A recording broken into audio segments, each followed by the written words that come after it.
கணவன் மனைவி 2 பேர் தங்களுடைய தேனிலவை படம் பிடித்து அதை போனோகிராஃபியா படம் எடுத்து உடலுறவு காட்சிகளை படம் எடுத்து அந்த வெப்சைட்டுக்கு விற்கிறான். விற்றதுக்கு பிற்பாடு அவங்களுக்கு அந்த நிறுவனம் கார் பரிசளிக்குது. அந்த கார் பரிசளித்ததை வெளிப்படையாக எங்களுடைய பாலியல் நடவடிக்கைகளை விற்றதன் மூலமாக இந்த சைட்டுக்கு விற்றதன் மூலம் கார் வாங்கிட்டோன்னு போடுறான். புருஷனும் போன நம்ம எங்கே போயிட்டுருக்கோன்னு எனக்கு புரியல.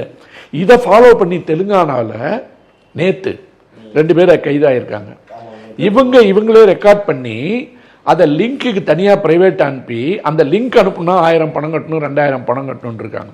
அப்போ இவர்கள் உண்மையான கணவன் மனைவியா அல்லது கணவன் மனைவி என்ற போர்வையில் இவங்க போகிறாங்களா? நீங்கள் போய் இந்த ரீல்ஸ்லாம் பாருங்கள். இதில் நீங்கள் போட்டு அழகான பெண்களை போட்டு அது ஆடுறது காட்டுறது எல்லாத்தையும் போட்டு கீழே சப்ஸ்கிரைப்னு போட்டிருப்பான். அந்த சப்ஸ்கிரைபை போய் கிளிக் பண்ணிங்கன்னா அந்த லிங்க் அடுத்ததுக்கு எடுத்துகிட்டு போகும். எடுத்துகிட்டு போகும்போது எத்தனை பேர் வாழ்க்கையை இழக்கிறான். நான் பல நிகழ்ச்சிகளில் சொல்லியிருக்கேன்.